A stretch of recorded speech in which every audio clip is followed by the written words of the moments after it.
200% माने गेरेन्टि खामोन आंनो साख्रि जागोन 150टा कुइसनाव 150टाखौबो होखादो आरो एक्सट्रा आङो आंनि गोसो बायदि कुइसन बानायनानै 50 मार्क एक्सट्रा लिरबोना गारबावदोंमोन आं लोगोफोर बिराद दुखुलै ग्रेड 10नि एग्जाम हैदोंमोन हरसे मेगनाव खुदै लानानै फराय एग्जामखौ हैबाय मायबा खन्था पेपारानो लिक जालायबाय इमान खस्थ' फरायनानै लिरहैदोंमोन आं 150टा कुइसनाव 150टाखौबो होखादो आरो एक्सट्रा आङो आंनि गोसो बायदि कुइसन बानायनानै 50 मार्क एक्सट्रा लिरबोना गारबावदोंमोन आं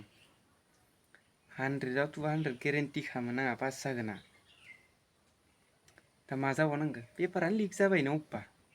दायो पेपार लिक जानायखौ इसोरो नायनो हायामोन आरोना लिक जानायखौ इसोरो माबादोबा प्लास्टिकफोरजों सावथेना होनो हायामोन दा मा जानांगौ आंहाथ' साख्रि मोनथारनांगौ